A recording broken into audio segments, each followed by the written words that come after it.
Association. The reason why we have that is for encouraged participation with the whole council if other council members wanted to participate in this, just for the transparency's sake. Otherwise, there's nothing else, other reason for it. But with that being said, I will, I'll read the meeting notice here. Notice is hereby given of a meeting of the Public Works Committee to be held in the council chambers at 6 p.m. May 4, 2021. I am the committee chairperson, Ted Kubishak, and I will have everybody introduce themselves moving along to my right. Jake Catnaw, Alderperson, District 6. Sherry Evanson, Alderperson. Is it good? This one? Is it on? Can you hear me? Or Sherry Evanson, Alderperson, District 5. Shane Blazer, Mayor. Dean Veneman, Alderperson, District 2. Joe Eichstead, City Engineer. Joe Terry, Director of Public Works. Tim DeSorsi, Finance Director. Jay Bemke, District 8. And then we have I'm around District 4 Alderman. Mr. Tom Riom is on our internet feed, on our Skype feed, as well as Mr. Ryan Austin and Mr. Matt Zacher, committee member, just entered the building here. So with that being said, meeting is called to order, and we'll go on to item number 2, transportation utility model presentation. And I will give the floor to Mr. Joe Terry, our Director of Public Works. Thank you. Tonight we're welcoming John Cameron from Ellers & Associates and Jeff Mazonik from R.A. Smith, who are going to offer some information. The city issued a request for proposals and selected Ellers to perform a transportation utility study or a model and a financial analysis. And at tonight's presentation, John's going to go through a little bit of background on transportation utilities, some of the legal ramifications, some of the financial ramifications, and talk about how the model could operate. And the intent for tonight is outlined in the referral is to hear this information, give everybody an opportunity to digest it. We'd return next month with some final details, probably digest it for another month, and then look for some guidance from the Public Works Committee and the Common Council on either adopting or not adopting a model and moving forward.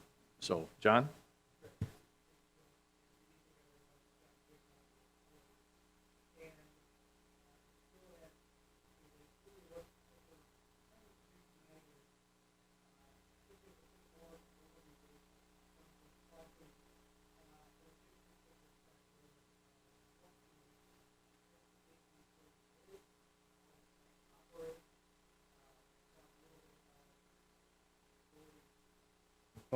Thank you. Sorry about that. Probably better now. The authority to create it. Transportation utilities are very new in Wisconsin. So when we talk about creating a utility and creating a separate enterprise fund, and we go about establishing user rates, we'll talk a little bit about some of the global principles that folks like myself, the Public Service Commission, others who deal in the utility world rely on to establish rates, and then talk about ensuring that we're differentiating between a user charge and a tax, and really the difference here. Then talk a little bit about why would the city consider it? Why are other municipalities kind of across the state looking at this right now? And I can tell you that both Jeff and myself have really been in the trenches working on these studies for probably about a year and a half now. So there's a number of municipalities that are looking at this concept, studying it. Some are implementing or have implemented a transportation utility. Really, why would we consider it? We'll talk about, both the fairness and the levy limits and other restrictions that we've had to really live with for the better part of 15 years. And then we'll start to get a little bit more into the details for the city in terms of looking at the scenarios that we were asked to look at when we began this study, some of the preliminary results, and then I think it sounds like Jeff is going to go a little bit deeper into the model in terms of talking about some specific properties and impacts. Conversely, then I'll talk from more the financial standpoint of if you don't move ahead with a transportation utility and you still look at the scenarios that we were asked to look at in terms of really kind of the status quo and a larger utility scenario from both an operations and a capital perspective, what might that look like if you had to implement and borrow and still levy through the property tax levy, some preliminary results. And then talk a little bit about next steps in terms of if you did move ahead with this or you wanted to move ahead with the transportation utility, there's a number of things that have to be done from an ordinance standpoint, from the utility billing standpoint, between now and the time that you'd actually start to charge property owners. So from an overview perspective, the concept of a transportation utility essentially equates the city's transportation network to a utility just like a stormwater utility, a water utility, or a sewer utility. So it's basically take the transportation system and transfer it from the property tax levy to a user charge-based system, an enterprise fund, separate enterprise fund of the municipality, whereby user rates would be collected to fund the operations of the transportation system, including capital costs, road reconstruction costs, mill and overlay costs, as well as the operating expenses that still go into the transportation system but are not capitalized. There's a number of different methods that municipalities are looking at in terms of establishing use. So when you think about a user charge system and a utility, if you think of a water utility or a sewer utility, when you think of your user charges, you're being billed based on the amount of metered water consumption that you have. Stormwater utility properties are charged based on the amount of impervious surface area that they have and the amount of runoff that they're generating. So in the case of a transportation utility, the method that is widely regarded as the most defensible in terms of making that link between the property's use of the system and what they would pay is the concept of trip generation.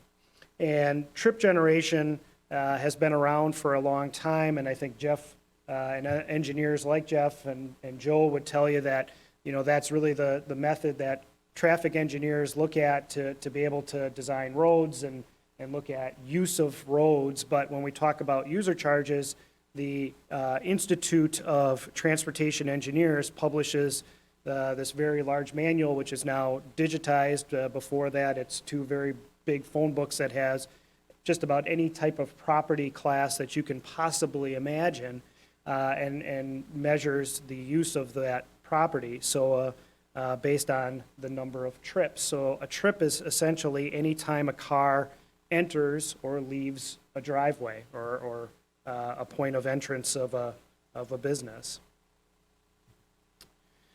In terms of the authority to create a transportation utility in Wisconsin, there currently is no direct statute to establish a transportation utility, at least not yet. The creation of a transportation utility is linked to a municipality's home rule authority. And really, the League of Wisconsin Municipalities last summer came out with a publication on this, essentially stating that municipalities can rely on their home rule authority to create a transportation utility. And essentially, that home rule authority allows municipalities the authority to act for the good order of the city, for municipalities' commercial benefit, for the health, safety, and welfare of the municipality, and gives the municipality the ability to carry out its power by appropriation. So this, the home rule authority was really the means by which municipalities relied upon back in the 1990s to create some of the first stormwater utilities in the state before there was direct legislation allowing them to do so. So, this is the means by which municipalities are moving forward at this time, but this has not yet been tested in the courts, and it very well might be going forward, and there very well may be legislation for or against transportation utilities across the state. In terms of establishing user charges, and as we've kind of undertaken these studies and started to look at the concept of a transportation utility and designing user rates, really there's some global principles that I think every municipality should consider when establishing user rates. And this really comes straight from the American Waterworks Association, which really is the guide by which the Public Service Commission in the state of Wisconsin uses to create and design water rates. And those principles state that, number one, rates should be cost-based and equitable, and set that at a level that they recover the full revenue requirements of the utility. So what does that really mean?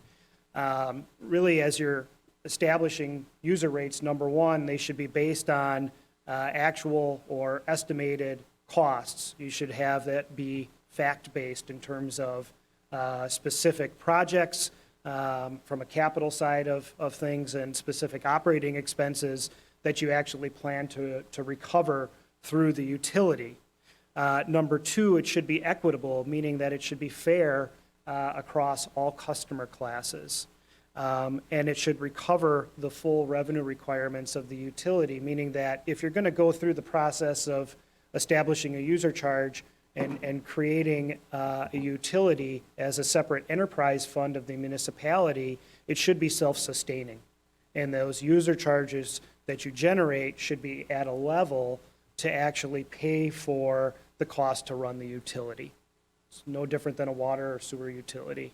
Your user rates are meant to be sufficient to pay for all of the cost to operate and maintain the utility. They should also be easy to understand and administer. So when we get into the concept of trip generation and usage, we kind of deviate a little bit from something that somebody understands relatively easily in terms of, I turn my water on, I know that I'm using so many gallons to take a shower or flush the toilet or water my lawn. We're talking a little bit, we're talking about usage of a transportation system, we're talking about trip generation, but by and large, properties that generate a large amount of traffic versus ones that don't. When you talk about single-family homes, in the case of a transportation utility, all single-family homes in this case would receive the same charge. You're going to have properties that have 3, 4, 5 cars, teenagers that are drivers that are coming and going at all hours of the day and night, compared to somebody who may not have a car at all. But that person who doesn't have a car is not necessarily not, I know it's kind of a double negative, but they're still generating traffic. They still have the mail, they still have garbage collection, they still have Amazon coming, they still have UPS coming, FedEx, etc. So there are still trips that are being generated for that property. So when we talk about the concept of user rates, that's something that we take into consideration here as well. Rates and the process of allocating the cost should be based on the principle of cost causation. Those who cause the cost pay the cost. When you think about your heavy traffic users and generators, what you're going to see as we start to talk about the user rates compared to the traditional method of funding it through property taxes is there is going to be a shift in terms of equalized value to actual usage, cost causation. Rates also should be stable both in their ability to provide adequate revenues to meet the financial obligations of the utility, but also in the customer's perception in terms of those rates year over year. And really what we mean by that is what we don't want to see is, spikes, random spikes in the rates, or we do nothing. You think of a sewer utility or water utility, we've kept our rates flat forever, and all of a sudden we have a really big project and we have to spike our rates 30, 40, 50% to be able to cover the project cost. What we like to do, or what you want to see from a global rate setting principle, is that rates are very linear over time or stable over time from a customer's perception, as well as from the utility standpoint.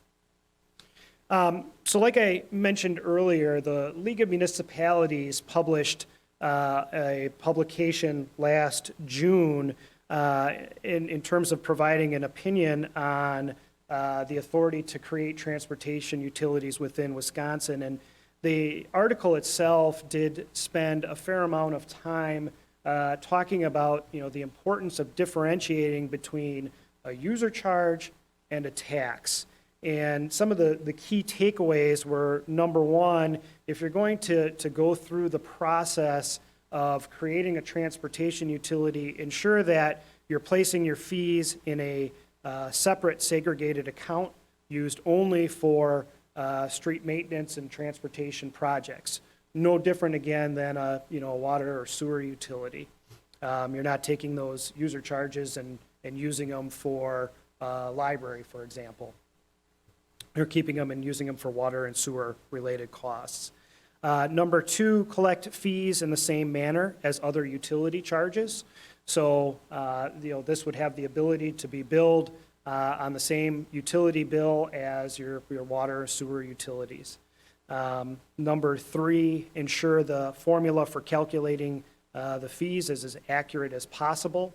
And that, of course, is why you've engaged us and R.A. Smith to help ensure that the user charges that we develop are in fact fair and as accurate as we can make them. Number four, any credit policy that might be developed to potentially reduce the number of trips or reduce the charge should avoid outright exempting tax-exempt properties. Again, that gives the appearance of a tax. Tax-exempt properties pay utility charges just like anybody else, and that would be the case with a transportation utility. And then finally, to the extent possible, have a process for allowing properties to demonstrate reduced usage of the street system to possibly qualify for a lower fee if they can. So why would you consider this? Why would anybody consider this in the state? And really there's kind of two concepts to consider. The first is fairness, and this is very preliminary as it shows on screen as Jeff is continuing to work through the parcel model, but the difference on this chart, what you see is in orange is the allocation of equalized value based on property class. The blue is the allocation of costs for transportation system funding based on the concept of trip generation. So it's really no secret, you can go to just about any municipality across the state, and when you look at the distribution of equalized value, the residential property class carries the water in most municipalities in terms of having the most equalized value. That's no different here compared to anywhere else. In Wisconsin Rapids, you're residential property class makes up just under 70% of the total assessed value within the city. When you look at the number of trips or the percentage of trips and funding through a transportation utility, the residential property class makes up just under 32% of the total amount of trips. When you look at your services or your retail type developments, you see anywhere between about 4 or 5% of the total equalized value, with about 30% for services, which Jeff, what types of properties might fall under the service type category?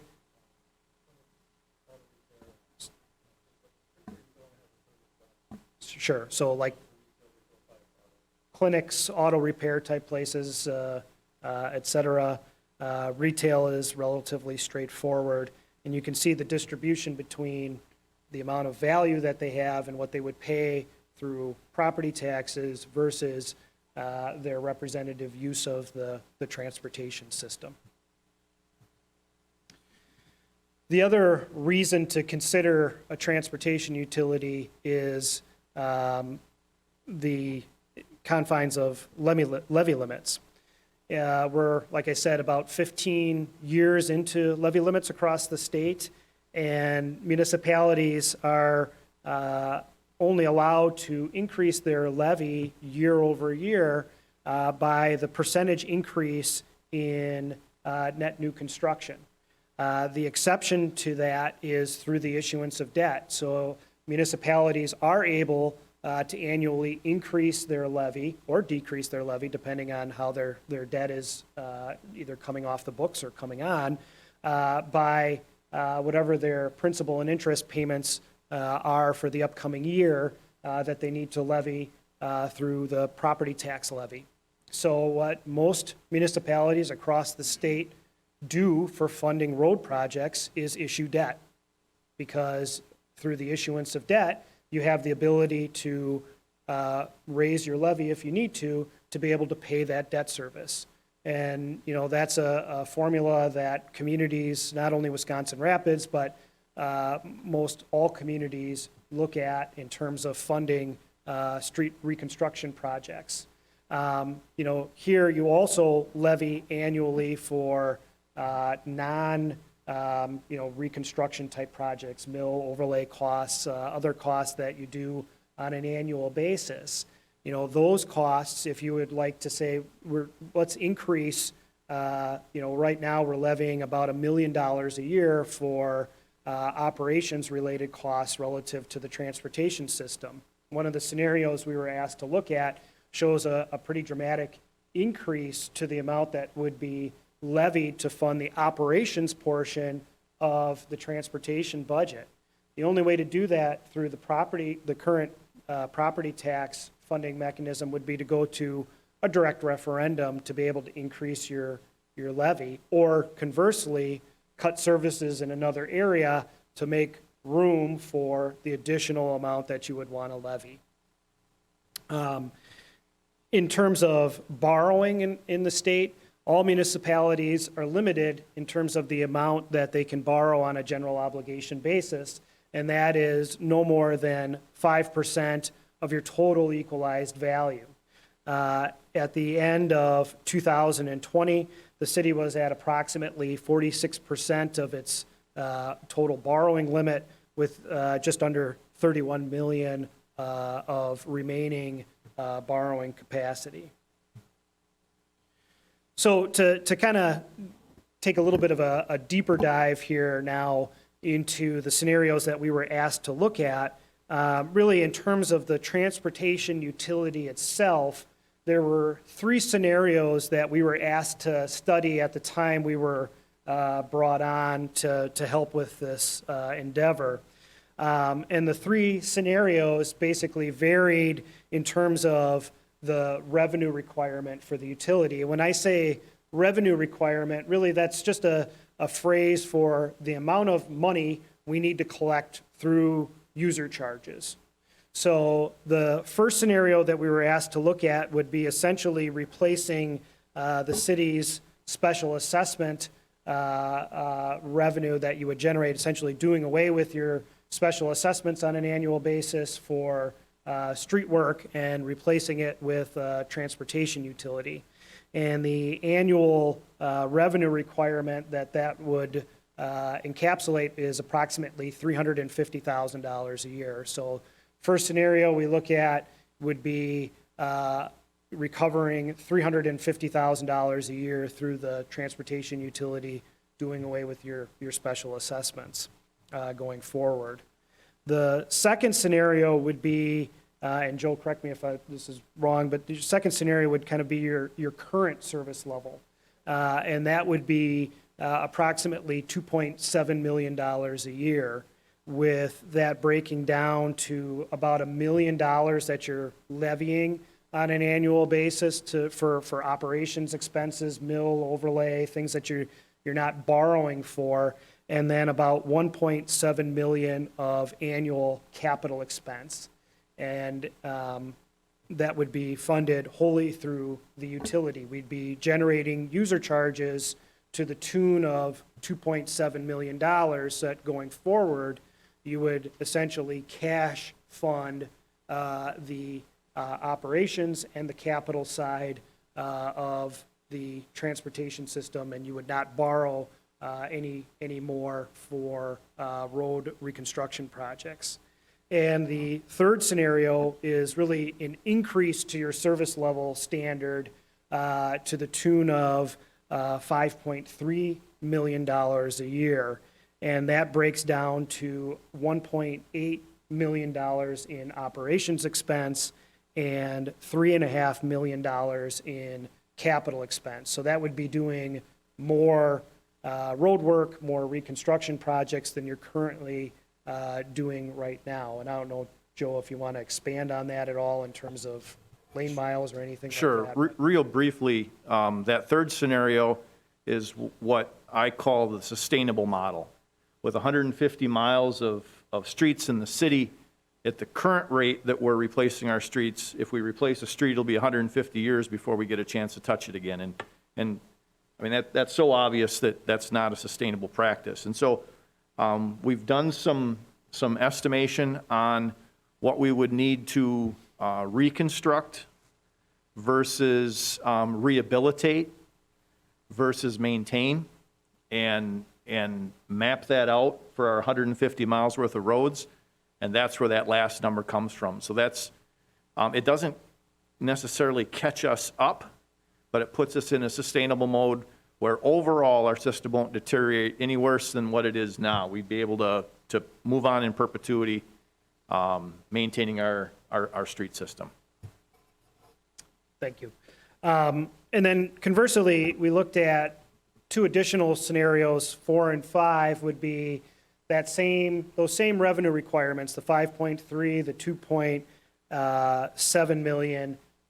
If you did not do a transportation utility and you continued to fund this through the property tax levy, from a capital standpoint, issuing debt for road projects, and from an operations standpoint, continuing to levy the $1 million a year. In the larger scenario, levying $1.8 million a year, and practically speaking, having to go through either a referendum, most likely, to be able to gain that additional levy authority. So we looked at just what would that break down in terms of a tax rate and the breakdown per 100,000 of equalized value. So from a utility standpoint, when you look at the scenarios 1, 2, and 3, what might the user charges look like? Scenario 1, again, is just your, replacing your special assessment program with the utility. What we looked at with the user charges is kind of a two-part charge, very similar to what you have on the water or sewer side, in that you would have a fixed charge, an annual fixed charge, and then a trip rate, which essentially would be your user charge. When we looked at the revenue requirement, we allocated 10% of the revenue requirement to the fixed charge, and the remaining 90% of the revenue requirement to the user charge or the trip charge. So the annual fixed charge in scenario one equated, and this again is preliminary in nature, equated to $4.24. The annual trip rate is $1.07. The number of trips per day on an annualized basis would be 9.44 trips per day. So the annual utility charge for a single-family home would be just under $15 or $1.20 a month. Scenario two, again, is kind of that status quo, that 2.7 million revenue requirement for a single-family home. That would, or just in general for the user charges, that would equate to $32.68 for a fixed charge and $8.29 for a trip rate. That would, for the single-family home, equate to just under $111 per year, or $9.25 per month. Scenario three is kind of the sustainable scenario, the larger one, the $5.3 million revenue requirement, and that would equate to a single-family home of an annual charge of $226.02, or just under $19 a month. When you look at a commercial office building, this scenario is a 10,000 square foot office building.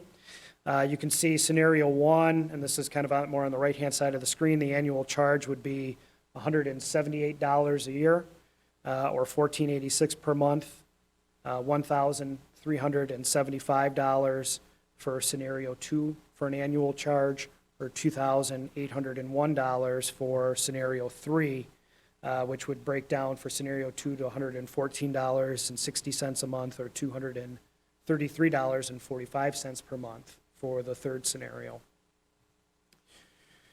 A fast food facility, so this would be a 3,000 square foot facility with a drive-through, so this would be kind of maybe a smaller McDonald's or something of that nature. The charges would be, for scenario one, $1,520 approximately a year. Two would be $11,748, or scenario three, you're looking at just under $24,000 a year, based on, again, a 3,000 square foot facility with a drive-through. So on a monthly basis, you'd be looking at about $127 for scenario one, just under $1,000 for scenario two, and $1,994 for scenario three per month. So if, on the flip side, if no transportation utility is created, you continue doing what you're doing, which essentially is funding it through the property tax levy, levying annually for your operations expense, borrowing for your more major street reconstruction projects. So, like I said, we looked at two different scenarios if a utility was not created, to just to get a flavor or comparison of what it would look like, from a borrowing perspective, from a levy perspective. If you had to, and this is really just over a 5-year basis, really, I think, as Joe had said, you've got, how many miles? 150, sorry, thank you. 150 lane miles, so really, this is a snapshot of your road costs by scenario for a 5-year period. You just continue to take this out, for the next 5 years and et cetera, as you continue to replace roads. But over a 5-year period, you'd be looking at, for in scenario 4, kind of that status quo scenario, borrowing about $9.2 million just for road projects between now and 2026. Your larger scenario would call for just under $20 million of financing for road projects over the next 5 years. So it's, a pretty substantial difference between the two scenarios in terms of status quo versus really, the sustainable scenario in terms of, a more rapid replacement of roads or reconstruction of roads.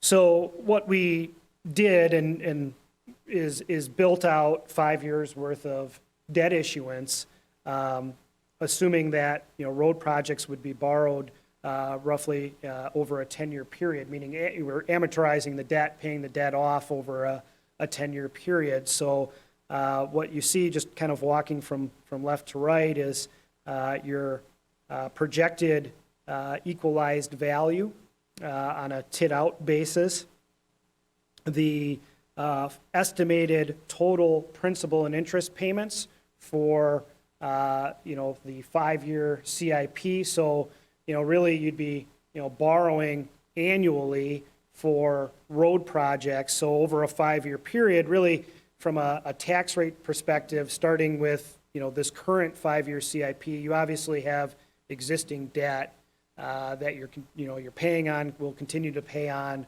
for road projects. But just looking at, this next round of road projects, we'd really max out in terms of annual principal and interest payment towards the back end of your CIP, as we've taken out all of the debt associated with your 5-year plan.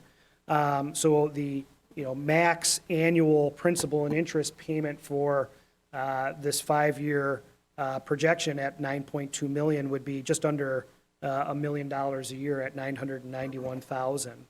The operations levy, starting at $1 million a year and inflating that, by 2% a year, would grow to about $1.1 million.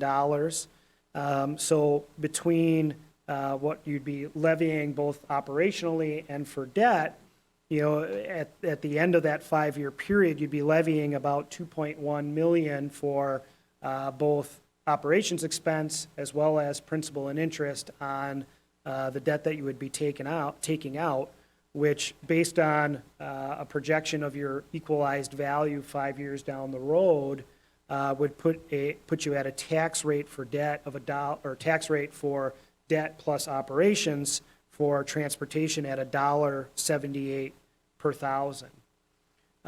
When you look at it for a home I looked at it at a home valued at $150,000 a year, that would equate to a tax payment just for the transportation system of $178 a year.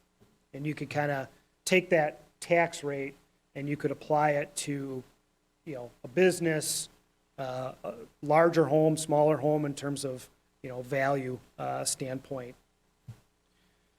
Scenario 5 is obviously much larger, and in scenario 5, really we kind of max out in this 5-year period in roughly 2027 with a total tax levy for both operations and debt at $4.1 million, which would put you at a tax rate just for the transportation side. So this doesn't include anything else with, the city beyond the transportation system, tax rate of $3.49 per thousand, which, when you look at it from a home valued at $150, that would equate to an annual tax of $349.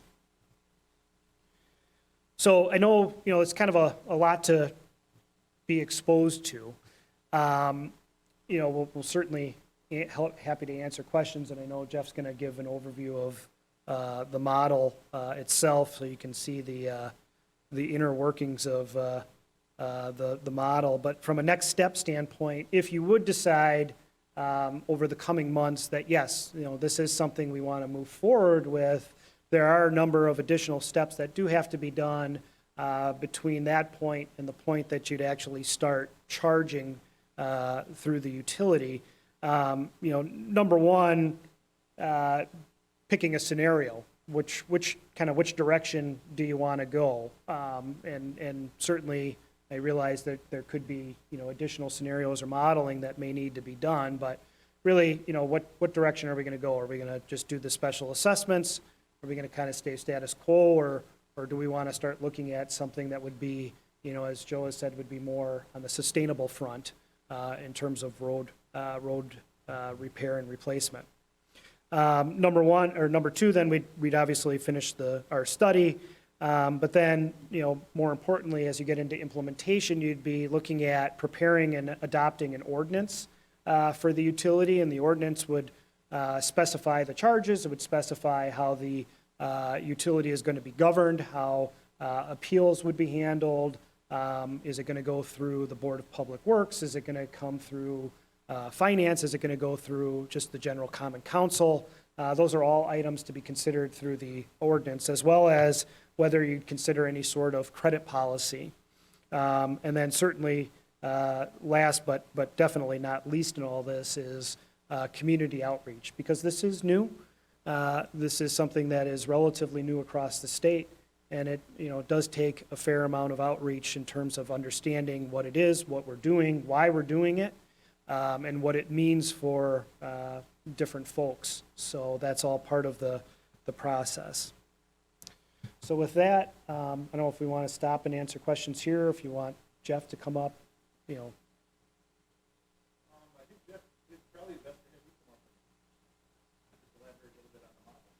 Okay. Otherwise, real quick, Mr. Cadnaw's kind of pounding my hand here, so. Yeah, I just wanted to, before we get further in, just to run this through my mind for clarification. So when we're talking about this utility fee, would this be ran through water and light, for example, and on a water and light bill? Is that my understanding of how this would work? It certainly could be in terms of, as being part of the utility bill. So it'd be a separate line item, and it would be part of the utility bill. So you'd have your Okay. water bill, your water utility charge, your sewer utility charge, and transportation utility would be on the same.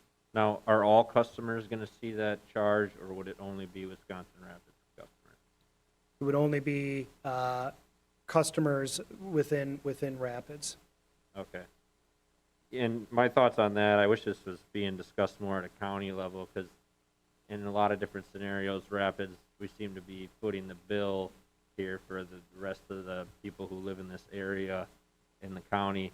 I'd love to see this taken up at a county level, because our residents would pay for it, but then we got people from all the surrounding areas coming to visit the businesses, coming through town to come to the courthouse, all those different ideas. So I know something of this sort needs to happen. We're not on a sustainable model, but Yeah. I really wish that this would be considered by the county as well, so that we're not footing the bill to redo all these streets, and they get to come here and use them, and only Rapids residents are paying for them. So with that, one of the benefits of a utility is that indirectly, you will see revenues from outside the city coming in. For example, the example shown a few minutes ago, a fast food place, a Walmart, is those places are paying their appropriate portion towards the transportation utility, the customers they're charging are from not just the city of Wisconsin Rapids, but from the surrounding area. So if there's price adjustments so that, they're making their margin and still footing the bill for the transportation utility, some of those revenues are coming from outside the area. And I think that's something that's important to remember. When the city has a population of just under, 18,000, but it's serving a community of 50,000, that some of these facilities, whether it's employment, whether it's shopping and retail, whether it's a nonprofit, people from all over the area are utilizing those. And with the transportation utility, when that property owner is paying that utility bill, it's getting its revenues from its customers, some of which are from outside of the area.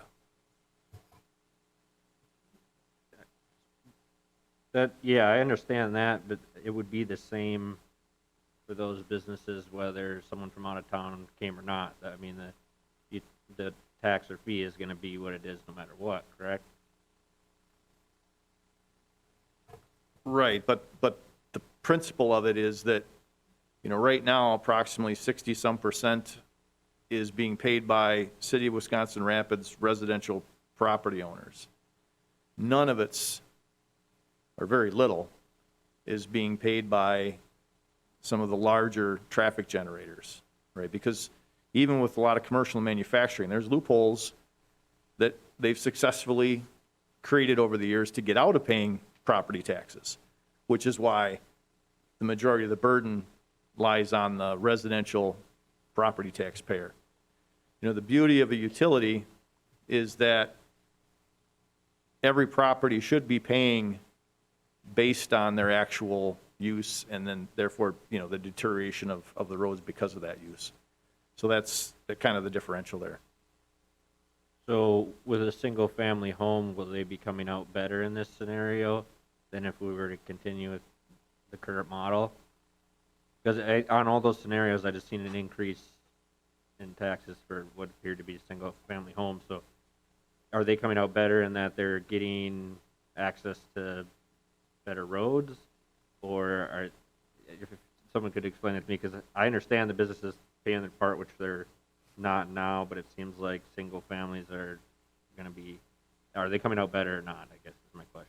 Yeah, so the concept that I've tossed out and what I firmly believe is that as we look at a public works budget, we would remove what we're currently spending from the general fund, remove it from the budget, and the utility pays for it. So this isn't asking for additional money in addition to what everybody's already paying in property taxes.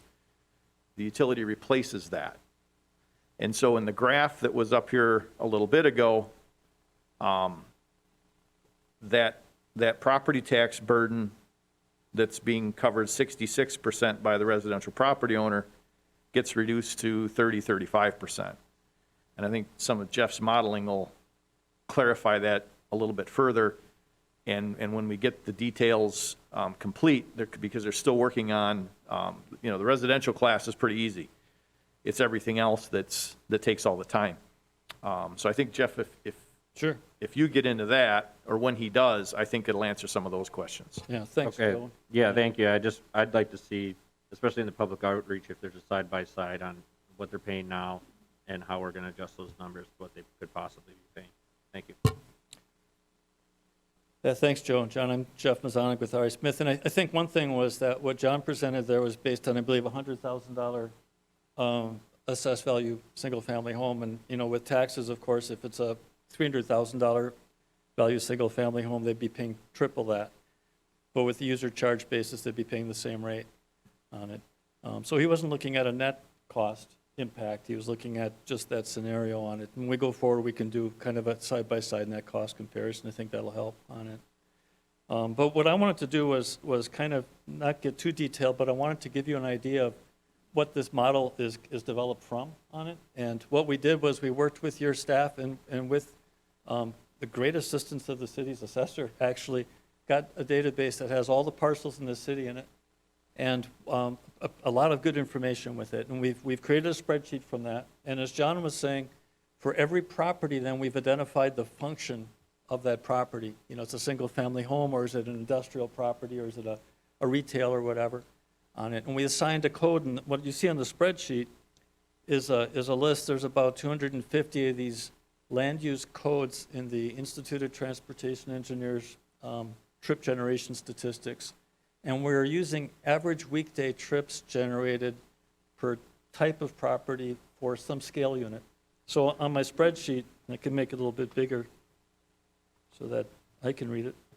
The 110 code, for example, is what they define as general light industrial on it.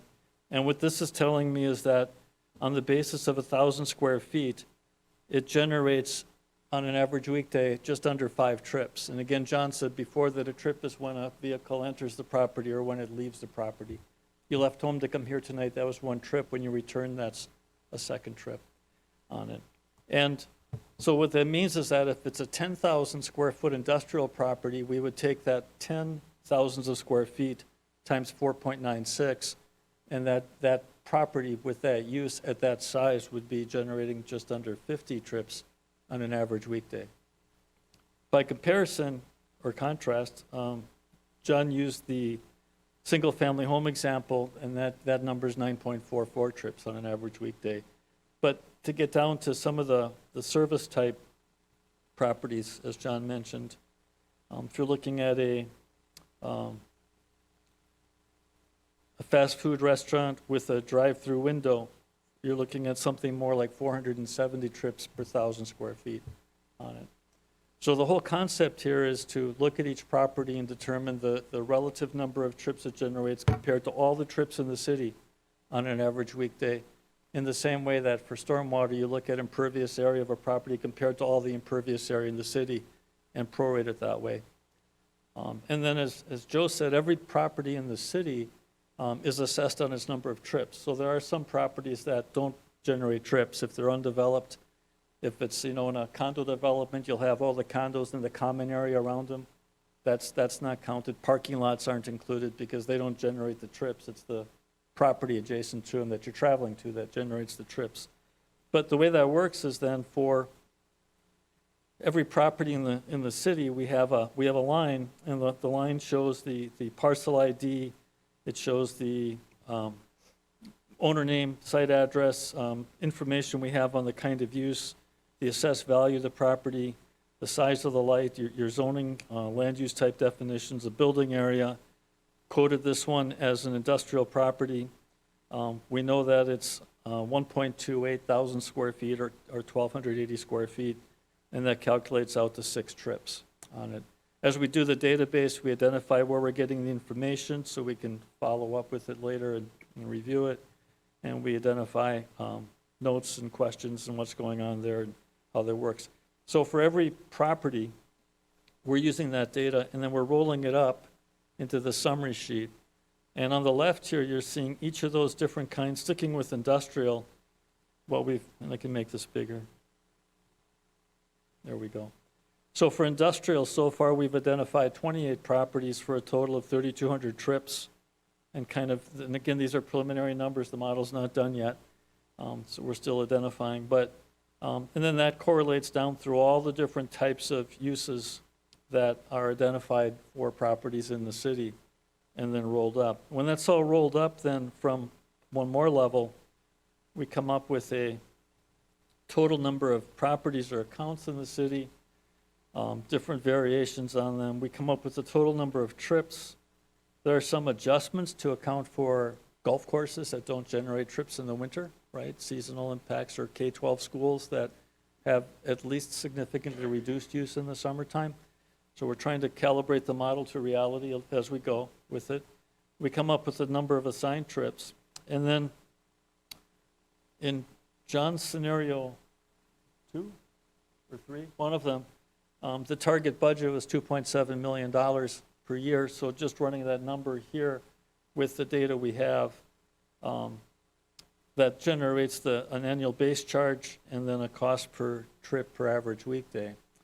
And that's the basis for running the numbers up. So we've got 91% of the properties assigned. We're working on the rest. We're working on them from what we think are the largest properties to the smallest, so that we're trying to get to a final answer as fast as we can on it.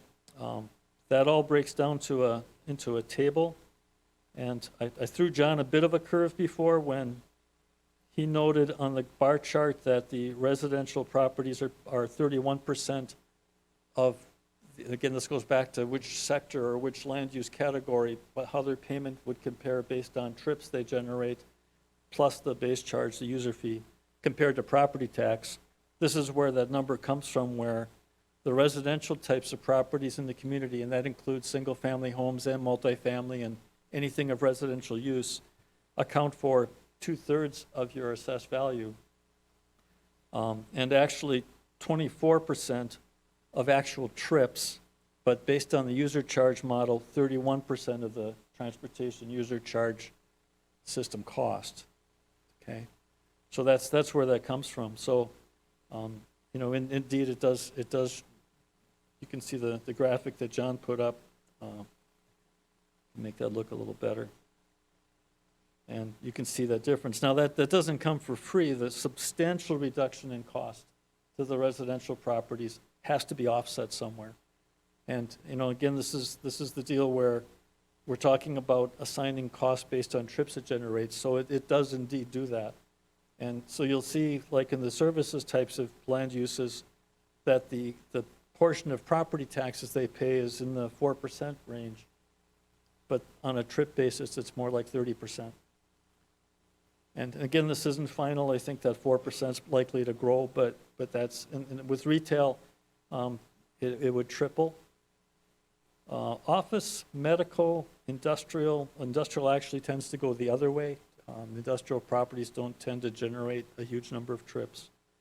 Institutional are those things that typically are tax-exempt properties that have little or no property value and generate a lot of trips. And then your hotel industry or lodging type of uses like that have very little change in those. So that's kind of how this thing is built up. It's a model. It's very dynamic on it. We're using best available data. It would operate very much like your stormwater utility, where you would have to administer it over time as things change on those properties based on a change in the water or electric utility owner and account and business and building permit expansions. But that's it. It's tedious, but I think pretty straightforward.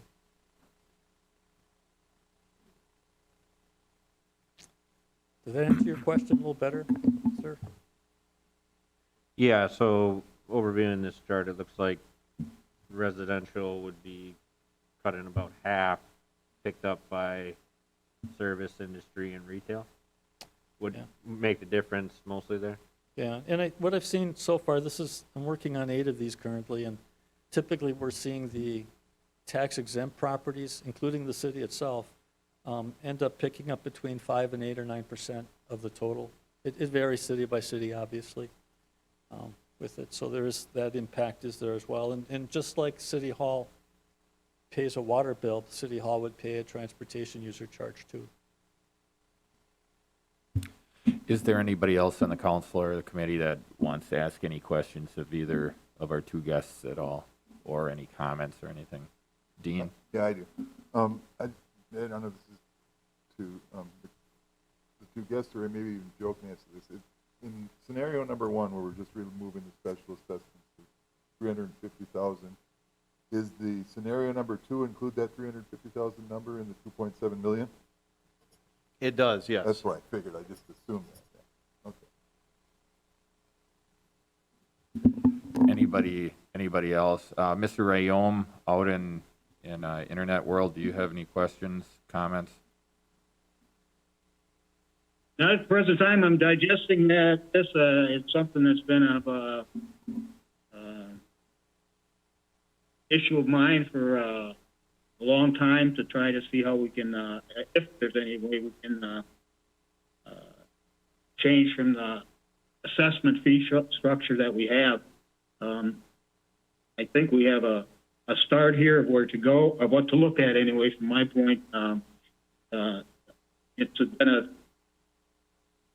battle over all the years of special assessment when property owner gets a $8,000, $10,000, $12,000, $15,000 bill.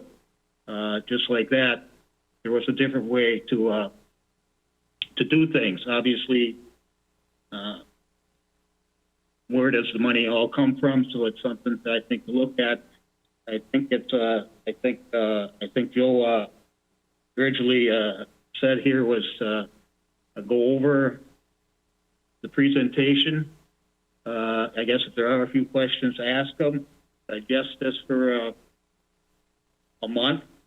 Probably get some phone calls or whatever input from other people or conversation somewhere, and come back and take another look at it. And probably in a month again after that, to keep moving this thing along, because I think there's potential to go this route, and I really think we as the elected officials of the city have to take a hard look at changing how we've done business for, it seems like forever, and if there's a different way and a better way. So I think we should continue to look at this, and I can't wait till the next month, and hopefully that we can go over it some more and whatever, and continue that. And hopefully we have something, come up with something so that by the end of the year, or at some point before now, at the end of the year. That's all. Thanks, Thad. All right, thank you, Tom. Mr. Ryan Austin, do you have anything out in cyber world where you're at? No, I would say Mr. Rayom summed it up pretty well. My only concern would be, some of these businesses with the higher amount of trips and the rates that they'll be paying, the hardship that could potentially ensue from that. So. Thank you, Ryan. Anybody else? Yeah, just a quick clarification question. So let's just say I leave to go to McDonald's. That's you're kind of working that into what I would be paying out of my family. But McDonald's is also getting charged for that trip. So then I can see how they can work that out, but we're going to have some pretty good questions coming from churches, because if I'm going to church, I'm getting charged for that trip charge roughly, but the church is also getting charged for that trip charge. But you're getting the trip though is, you're describing trip as a journey, and I'm describing it as the beginning and the end. So the trip that's defined here is when you left your house, and the second trip is when you arrive at the church. And so a church property will pay based on trips it generates on it. It doesn't tend to be, it's an average weekday rate. It doesn't tend to be a real high cost there. They don't generate a huge amount of trips. Certainly Easter Sunday does, but over, when you flatten it over the year and over the weekdays. But that's exactly right. The trips that are counted at your property are just those that come in and out of your property. Wherever you go next, and the number of stops you make, that all are each individual separate trips at that property. So I guess the short of it is, if you go to a store on it, that store then is going to have this additional user charge cost, or it's a new user charge cost to them, and they'll end up impacting that in their operating budget, and of course that'll translate to their costs, and ultimately I think to what we as customers pay. The amount though is we're looking at a portion of a cent per trip. I just want to get it in that scale rather than thinking it's $1 or something like that. That cost per trip is the same regardless of the kind of property it is. So the scale factor that makes it larger or smaller is purely the number of trips at that property. Okay. No, in the end, I think I appreciate both you guys coming here and giving us your time tonight. It's been very educational, and I think it's a good thing, but we're going to have a lot of questions from people coming, so the more we can know, the better we are. Thank you. Cool. Go ahead, Jim. I agree totally that we do need something more sustainable. The only question I have is, we all know employers in the area, we need more. Just wondering how that will impact, let's say, the industrial park, where we have a lot of transportation industries. How does that trigger them? Like if they're leaving Millis Transfer and they're making a trip out and making a trip in, how does that get calculated, as well as, we have a huge industrial park, so there's a lot of truck traffic. How does that pan out? In order for you to administer the model, we are not trying or attempting to count how many of those trips are generated by big trucks on it. So essentially the cost per trip is the same regardless of the type of vehicle on it. And you can see on the chart too, the industrial properties, those big trips are really, really visible, but there aren't nearly as many of them as there are cars going in and out of a Starbucks, for example, on it. So it's a little bit misleading, and currently there's still work to be done on the model, but currently The industrial type properties actually would be paying less money on a user charge basis than on a property tax basis for that same size program. On it. Now, this graph will look a little different in a month, but the general character of it's going to look very much the same. Thank you. Anybody else? Mr. Terry? Jeff, as a follow-up to Matt's question about the churches, could you pull your spreadsheet back up and just find an example, just to see how it compares? Let me do it on a more macro basis. Okay. We've identified 26 church properties, and from a land use perspective, there are a couple others in there, but those 26 church properties, under the current revenue target revenue number that we have, the 2.7 million, their annual cost would be about $35,000. So the cost you're looking at, I mean, it's not fair to just run an average, because there can be some very large churches and some very small ones, okay? But that's the ballpark, you know.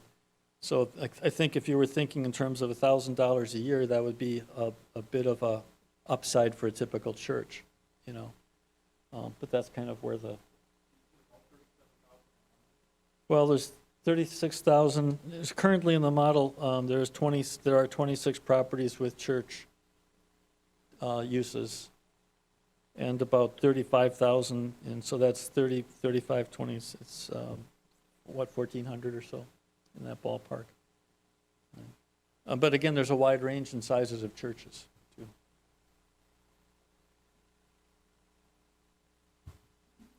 Any other questions by the council? Otherwise, I will entertain some audience members to come up, but what I do want to do is emphasize that this isn't a public hearing. We're not making a vote, and I didn't know that. This is an informational type of a event, and who knows, maybe you might even be preaching to the choir. No pun intended with that, but it's a case where I think that as council members, we have we've been exposed to a lot of information tonight, and I thought that we were really going to be talking just on special assessments, but we're talking about a full-blown transportation utility. So in the essence of reducing as much redundancy as we can, if there is a 2 or 3 people from a religious institution that want to talk. I know, Todd, you've reached out to the mayor as well as to the council as well, if there's anybody else. But like I said, in terms of time, I don't want to give everybody the floor, but I do welcome you reaching out to your council member, reaching out to even me myself. But again, we're not making a vote tonight because of the amount of information that we were just given. But what I don't want to do is turn everybody away. If you came down here, this is wonderful. I always encourage everybody to come down. But if there is anybody that wants to speak for 3 minutes or so kind of on this from a religious institution, I'll yield time for the initial person. Otherwise, if this was an informational kind of gathering for everybody else, then we'll move on as well. Is there anybody? Todd, go ahead. If you want to come up to the microphone, Todd.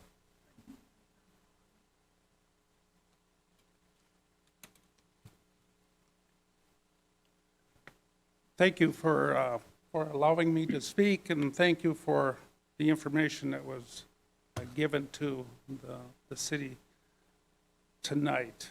I would take exception as far as what Mr. Terry had spoke of a loophole for some property owners not paying taxes on their real estate. Churches are exempt from the real estate tax by state statute. This public policy underlying that exemption was established by the state. A tax by whatever name on church operations or attendance would raise issues under the First Amendment of the Constitution. And when we're talking about attendance, we're talking about trips. So certainly be aware of that.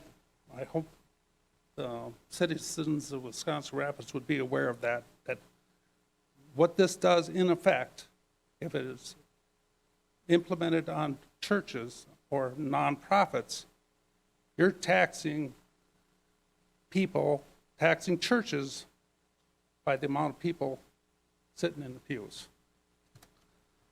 Another thing I'd like to say is calling a basic function of government, usually financed by general property tax by another name, like a transportation utility, does not change the reality. It is a tax. And finally, I wanted to say, too, that churches and nonprofits, they help promote the public good, right? They help with the mind, the body, and the soul, right? These nonprofits, whether they're a church, whether they're the library, whether they're YMCA, they're for the public good. My church, as well as probably a lot of other churches in the city right now, are dealing with COVID, as well as everybody else is dealing with COVID, right? We will, within the next week or two, pass a deficit budget where we will be spending more money than what is coming in the offering plates. We cannot handle more taxes, more imposition, more fees assessed to the church, or more, and certainly the water utility fee, the water, paying for our basic utilities, water, sewer, electricity, those are uses, right? This is not. You're asking a nonprofit to help pay for a road that might be on the other side of the city. So I just want the city council to think long and hard about what they're planning to do. I understand the basic function of the streets utility. I think with the special assessments, certainly that has been impactful to a lot of citizens, and I would support certainly a way to lessen that impact on them. But taxing nonprofits, I don't believe is a good way to do it. And when you're looking at from a private sector or even business, when you're looking at this higher level of taxation, where you want a 3,000 square foot fast food with a drive-through to pay $20,000 a month? Really? How many more fast food businesses are you going to get in town? You know, we should be looking at bringing businesses in, not hampering them with more and more fees. So thank you for your time. Thank you, Mr. Perky. Is there anybody else that's got a little bit something different than what Todd mentioned? Absolutely, come on. I don't.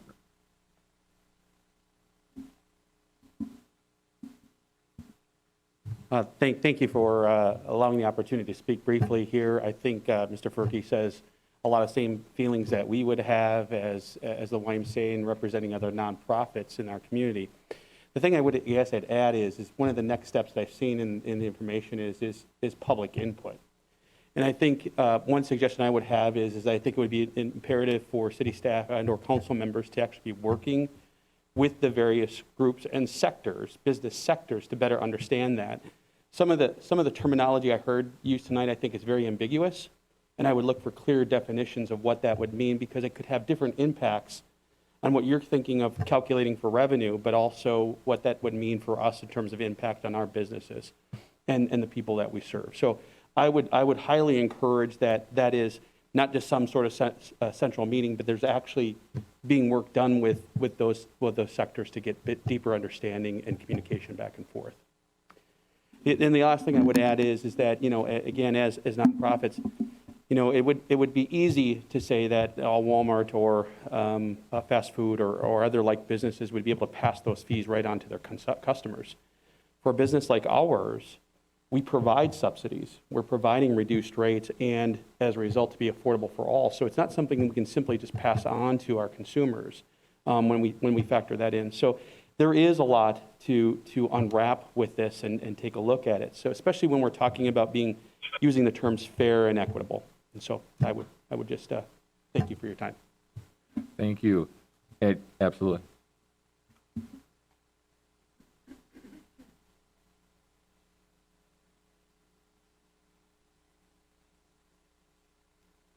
I'm Pastor Cheryl Davis of First English Lutheran Church here in town. Just to offer a different opinion about this. In our congregation, we're constantly thinking about ways we can better the community, how we can help people who are struggling to make ends meet, and where we can reach out. And when I first heard about this, my first response was, and also our councils, was what a wonderful chance to pitch in with the community and be part of it, to give it a little relief. And then when I saw that figure tonight of 67% of this is being covered by residential owners in a city with an aging population and many people on fixed incomes, it did not seem to me as a congregation, as heading up a congregation, that that's asking too much of us. It's even $1,400 a month, or whatever size our church is, however that is figured out, is a way to help others in this community. And some of my colleagues I've talked to about this had exactly that same response. So I would just like to give that as input too, because this is a very, very tangible way to lighten the load. If you've ever, I was a single mom in my life, and I wasn't in this town, but I got an assessment. This is like 40 years ago for $600, and it might have well been $60,000. When you don't have any extra money, those special assessments just kill you. And that's what happens to people when those go out. So I just wanted to express this viewpoint as well. Thank you. And is there anything else aside from what was kind of talked about? And again, we're in the infancy stages of this. Reach out to us as council members. We will eventually, if it gets to that point where we're going to decide whether we actually want to do this, I mean, who knows, it could even die sooner than later. But if we get to that stage, we will absolutely have a public hearing where everybody will have an absolute right to speak on this. But again, we do want to reach out to all the different sectors in the city with that. So, yeah, go ahead. I would just hate to have people leave tonight thinking those costs were monthly. Those were annual costs. All right, big difference. So we were talking about cost per year, not per month. There were, well, on that one, and that's a good question, is are we going to have, at least as a council, going to have, because maybe I didn't see anything in our packet, but that PowerPoint presentation was brand new to me. So, but there were numbers on there. There was a column that said annual, and then Right. as well as monthly. So, Right. But the numbers that I was using with the spreadsheet model were purely annual costs. correct. I think they might have been referring to the previous presentation with it. Thank you. Anything else on this? Otherwise, I don't know if we need a motion to have this at the next Public Works Committee meeting. Oh, absolutely. Okay, I'm totally unprepared for this, but I'm here. Holly Pastore. I'm sure some of you have heard of me. I'm sorry if you had to put up with my questions or those of the people on 18th Avenue South who I rallied as soon as we found we would be under the special assessments because of the work that needs to be done on the utilities this year, starting this year, from Russell to Grand Avenue. And yeah, we rallied immediately because once people started receiving those bills, we were echoing what we saw on Chase Street in the previous years. We knew what they were about. My assessment, my estimate is $10,000 to $12,000. That's a lot of money. And in addition, sure, I can pay it back over several years, but that's with interest too. I know of people on the corner of 18th Avenue and Chase who have a double whammy. There's a person there on a fixed income whose estimate is $20,000 to $22,000. Fixed income, she can't do this. When I started working with the street on very proper ways to approach you about this, we did COVID-safe petitions, calling, pestering maybe, calling, writing, emails, letters. I didn't know that the mail carrier would be delivering those estimates of special assessments at a different rate. So I received mine on a Friday, took action on a Saturday, and actually had the fun of meeting people who were receiving their special assessment letters, their estimates, at the time that I was there to talk with them. I'm handing them information for what I knew to be the truth, to be the facts. And they're like, what are you talking about? And here comes the mail carrier. These people open their letters. This happened 3 times up the street, and they're crying. You know, you talk about a COVID impact. These people's budgets have been affected too. Some people had hours cut, some people had job losses. And then there were the people, you know, on 18th Avenue who are older. We're not a wealthy section of town. These people have a limited budget, you know. They're crying. They can't pay it. They know they can't, you know. What are we going to do now? So I just want community members to realize that these are very high bills. And to spread this impact out over the community makes a lot of sense. You know, when I'd look at what my money would be paying for, like if there were sidewalks, which there are not, you know, it would be 100% of that, or I'd be paying for a certain portion of the curb or 20% of the asphalt. It's like, hey, if I own that asphalt, I don't want anybody on there. I want them to pay a toll. I want to park my vehicles out there, but I can't do that. This isn't even my property. You know, we're paying for this. Everybody uses these streets. So the cost should be spread out. It really is a better thing to be more equitable. So I thank you all for moving forward with this, for being very patient with our inquiries, for being so organized in what you've done, and presenting it tonight. And certainly there are very valid concerns about businesses and churches, so we'll consider this a work in progress. Thank you. Thank you. Anybody else? Otherwise, is Sue Schill here? Should we make a motion to put this on the next one, or do we just, we'll just put this on the next Public Works Committee agenda as well for a follow-up. And we'll find out if there is going to be a vote or anything to move forward. And if there is, there will be a public hearing, and everybody will be notified about that. And I'll reach out to everybody who has contacted me about that as well. With that being said, we will move on to item number 3 on the Public Works Committee agenda, and that'll be MS4 Annual Stormwater Report Review. And just a real quick, then that'll end the Committee of the Whole. Members or council members who are not on the committee are more than welcome to continue joining in this meeting. If you don't so choose, there's no punishment for leaving right now as well. So item number 3, M34 Annual Stormwater Report Review. Mr. Terry, will you address this? I'm sorry, Mr. Eichstead, will you address this? Certainly. So I'll just give a brief background on the MS4 permit. I think the report that we submitted with the packet, it's an annual report, but the MS4 stands for Municipal Separate Storm Sewer System. It's a DNR permit that the city holds in order to discharge stormwater into waters of the state. So in any of our outfalls, any of the pipes that discharge stormwater to the Wisconsin River, 1 Mile Creek, 2 Mile Creek, et cetera, that's what this permit essentially covers. Included in the permit, there's a variety of requirements to be met, along with, as I mentioned, the annual report. That report's due every year, March 31st, so we've submitted it for the 2020 calendar year already. And that report is available on the city engineering webpage for anybody that would like to access it there.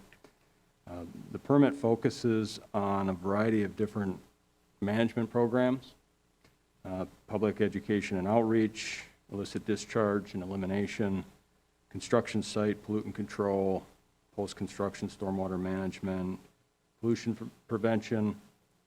It also includes total suspended solids reduction, and also phosphorus control, which is a newer regulated pollutant that's included under the MS4 permit. And we have further obligations this year yet in developing a implementation plan to address the total phosphorus limits that are impacting the Wisconsin River. And so that's something that we'll be moving forward with. Certainly, I'd entertain any questions that anybody has, and where I could go through and explain any of the program segments in more detail if that's beneficial. Otherwise, I just want to make sure that the committee and the council are aware that the report has been submitted and that it's available for review publicly. Wonderful. Thank you for your explanation, Mr. Eichstadt. Committee members, Mr. Zacher, do you have any questions at all on this? I don't have any questions. I just want to say nice job on putting it together. I'm sure it wasn't all done. It's kind of a every year similar process, but it's well done, and thank you for doing that. Thank you, Mr. Zacher. Mr. Austin, do you have any questions on this particular issue? Oh, good on my end. Thank you. As far as that goes, I don't have any questions either, so I'll make a motion for approval.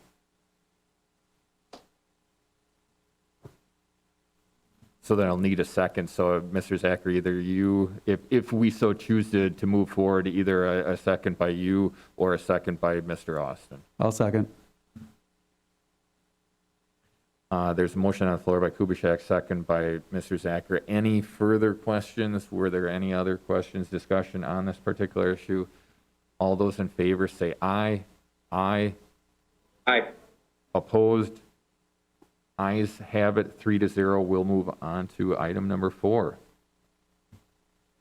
Item number 4 is review existing and proposed sidewalk along Fremont Street from 7th Avenue to 10th Avenue as it relates to Chapter 6 sidewalks, or streets and sidewalks. Mr. Eichstadt, will you address this as well?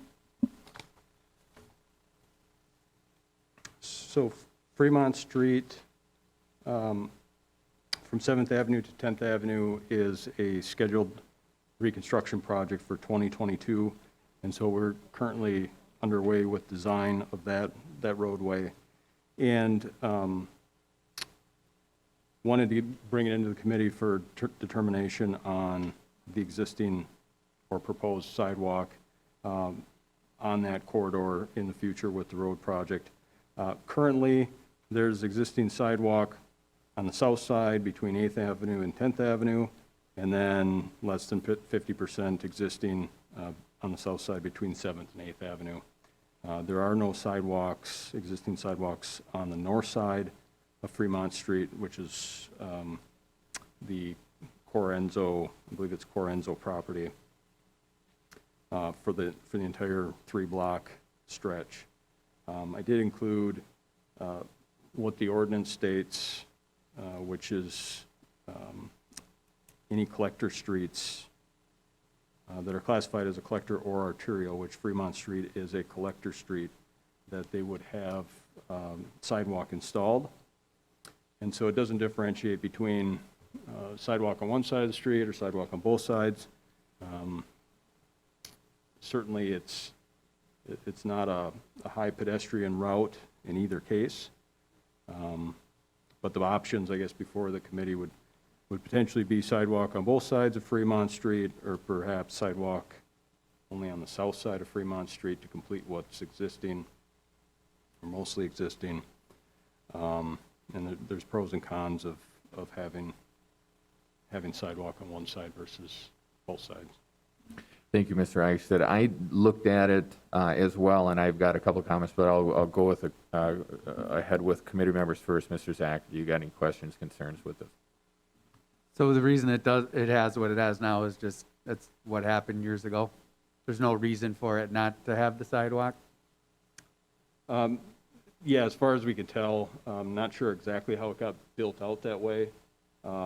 Certainly if it could have happened where a block or two was reconstructed with the sidewalk, or it could have been as things developed that the sidewalk was installed. I guess it's uncertain as to what the cause was. So is the city moving towards trying to put sidewalks in when they do this new construction and try to get sidewalks throughout the entire city? No, the cities, our intention is to follow the ordinance, as best we can. And this is a scenario where,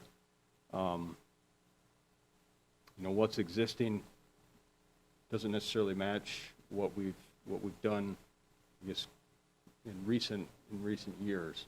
So, like for instance, Chase Street, that was brought up this evening, that was also Collector Street. And so by the ordinance, collector streets would have sidewalk installed. So that was initially proposed, designed, constructed with sidewalk on both sides of the street. It's residential, fully residential on both sides. That entire pocket of the city is all residential. Excuse me. This particular area, it's all residential south of Fremont Street, and then you have Corenzo, which is a huge facility. There's railroad tracks that separate things, or old railroad track area that separates things. And, the benefit of having sidewalk on the north side is not as great because of that. And so there's somewhat of a subjectiveness about this. What's the additional benefit of having the additional expense and having the option for pedestrians to use that north side? I do think it's beneficial, because it's a collector street, that the sidewalk does get completed on the south side. And is there a recommendation that you guys are putting forward, or not really? Well, the base recommendation would be that the sidewalk be installed on the south side of Fremont, that we complete that. The major point of bringing it before the committee is make sure that we're on the right track with that there isn't also the benefit of adding sidewalk on the north side, that if the city desires to have that installed, that's something we would pursue with the design then. Okay, thank you. Mr. Austin, do you have any questions on this? Well, I would just say we need to be consistent, right? So with Chase Street, sidewalks going in on both sides, that's kind of making a statement of where we're heading with Collector Street. So in my opinion, to be consistent, I think we should have sidewalk on the north and the south side. Thank you, Mr. Austin. And I'll give my 2 cents. Looking at this, it looks like it's kind of piecemeal, and unfortunately in the packet we're just given this little glimpse of the 3 blocks that we're actually going to be doing the work. But if we go all the way down to 17th, actually no, it ends at 15th Avenue, and then you either have to go north or south. You go north half a block to Green Bay, and then Green Bay Street will go 2 blocks to 17th Avenue. So down to 15th Avenue, it looks like it's kind of spotty.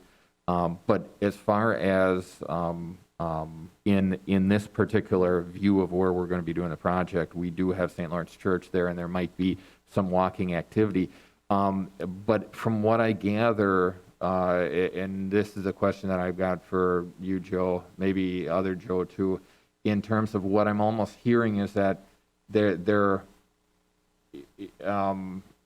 and I want to say this carefully, but it almost sounds like that there might be a hesitance to recommend putting a sidewalk on the north side of the street, and if whether there is or not, again, maybe I shouldn't preemptively say that. What I would have is a hesitance on the north side in this particular situation, because we've got an industrial area where there are trucks coming and going. So if we are going to put sidewalk in there, we would want to put it all the way from 7th to 10th Avenue right there. But if we're not going to do it from 7th to 10th, if we're going to end it at 8th because of the parking lot, then we might as well not even doing it at all on the north side. It'd be we do it all or we don't. And again, for the safety purposes, if we look from 7th to the railroad tracks or to the expressway, there's railroad tracks there, so there isn't going to be any foot traffic further.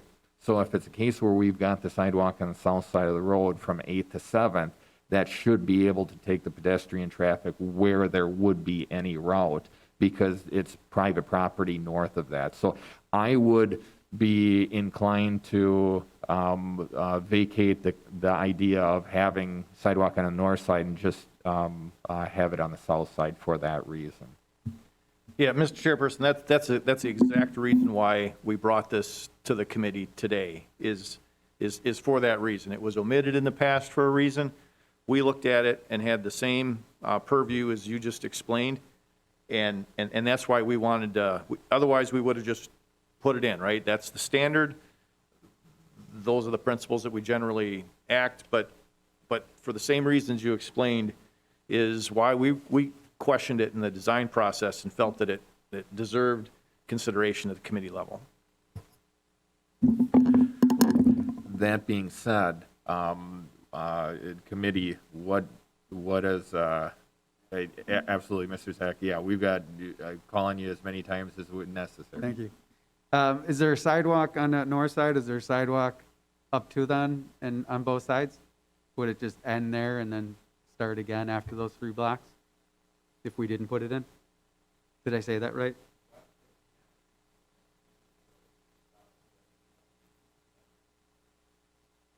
Okay, so no, I guess I don't know my whole, off the top of my head, how that's all laid out there.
So at Fremont Street at 10th, there's existing sidewalk on both sides west of 10th. And then, of course, you get into the project area from 7th to 10th Avenue. And, this area here at 7th Avenue, it's almost all industrial at this point.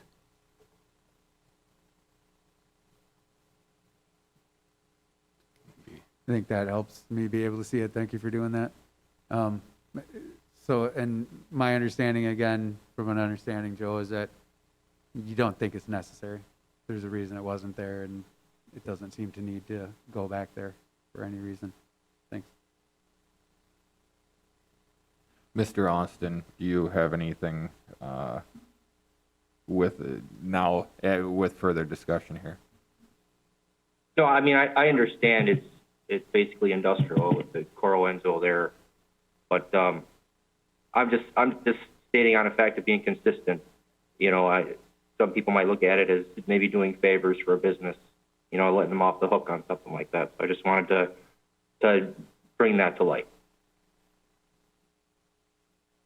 Thank you. I guess yeah, go ahead, Mr. Eggston.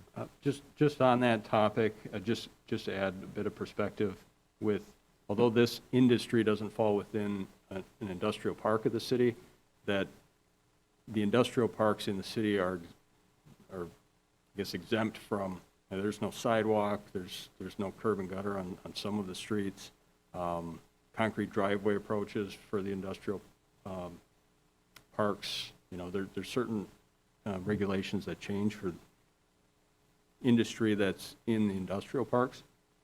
And so that's partly that adds to the confusion with this location, is that it is a big industry, but it doesn't fall within a defined industrial park.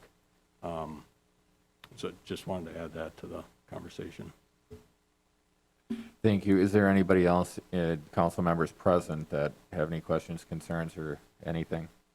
If Corenzo wasn't there and a new business moved in, they'd bulldoze it and moved in or whatever, would they be required to, because they're not in an industrial zoned area? Would they be required to do it then? Yes, with the ordinance section 6.04, at the time when an adjacent property is developed, that new development, so I guess the distinction would be if they're just moving in versus a new business developing, that new business abutting any lot zoned R3, B1, B2, B3, so commercial type businesses, they would be required to put sidewalk in. So in a sense, it's, I don't know if it's the right term or not, but it's kind of grandfathered in without sidewalks and stuff. Yeah, I Something guess in like a that. sense. Okay, thanks. Mr. Rayom, do you have anything on this? Is Mr. Rayom still with us? Well, it's one of those that are probably a toss-up, if you put it on the north side or not. I definitely think it should be on the south side. So it's, hopefully at some point in the future, we'll have a different way of how it's going to be assessed or paid for, that we're working on, that we listened to the presentation earlier, and that hopefully something can be worked out here. So for sure, I think we should put it on the south side. I'd have reasons why to put it on the north side, but maybe one that because of what the situation is, if people would stay on the south side, that would be fine, walking the sidewalk. I actually did go by there today, again, just to refresh my memory, but here comes the skateboard down Fremont, right on 10th, and all of a sudden popping out of nowhere, they become hard to see. So fortunately, he saw me and I saw him, so we both stopped and waved because it could go on. There's a need for sidewalks in that. In this case, it's the business occurrence on that up over there that there may not be that foot traffic. So it's a toss-up one of what to do. I definitely think it should be on the south side.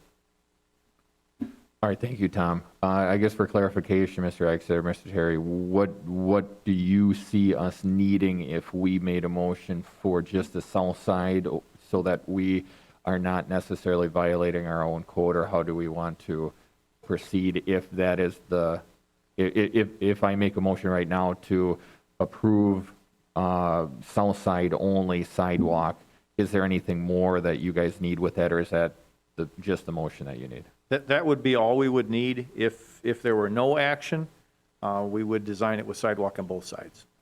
Okay, then I'll make a motion to approve. I'm sorry, Mr. Bemke, go ahead. Thank you. So we're talking about the zoning. What is it? What is a core rental property zone now? Is that industrial now? Yeah, it's either some sort of industrial or manufacturing. So is it the zoning, or is it the status of an industrial park that changes the expectations, I guess? I guess perhaps both. The specific ordinance provisions call out R3, B1, B2, and B3. So they don't touch on the industrial or manufacturing type of properties specifically in this section of the code. But then in addition to that, the defined industrial parks, sidewalk is not part of that section of the city. So that could be zoned industrial over there, but it could still fall under the requirements of. It appears to be zoned M1 general industrial. So what does that mean as far as sidewalks? Well, Fremont Street is a collector street, and by the ordinance provision, collector streets are supposed to have sidewalk. Unless you're in an industrial park. Correct. Okay. Thank you. Any further discussion? I'll make a motion to. Thad, can I just say something? Yeah, you absolutely, Mr. Go ahead. This Yep. time, something that just crossed my mind is that if 10th Avenue would, and it's not part of the project, but if that was redone, their sidewalk again there would be an issue. There's no sidewalk again it'd be on the east side there of Corenso, but yet as you cross the tracks, sidewalk does start to appear as you get hit back into the residential area. So if that ever becomes a street to be redone at some point in time, the sidewalk they'd have to be looked at that point in time to going on 10th Avenue, which would be part of Corenso too. So, because otherwise you got no sidewalk and then sidewalk starts after the tracks. It is on the west. Okay, Mr. Rayom, so what you're saying is that on that corner, on the northeast corner of Fremont and 10th Avenue, there is no sidewalk going north and southbound. But there is on the west side of that, and in our package, we can't see that. But there is a sidewalk that starts after you cross the tracks as you get into the residential area on the right-hand side as you'd be going north. So Okay, we've got the map in front of us on the screen. So and what it's you're not saying- part of this project at all. It's just something that came to mind of, if 10th Avenue would ever get redone up there. Correct, and actually, Tom, it looks like there is no sidewalk on the right-hand side all the way up 10th Avenue. We're scrolling No, through. I don't think it goes all the way, but there is sidewalk that's there. I do believe. My memory's right. We're looking at the GIS map right here, and on the south, like south of the church, so in front of St. Lawrence South, there is, but it looks like there's no sidewalk.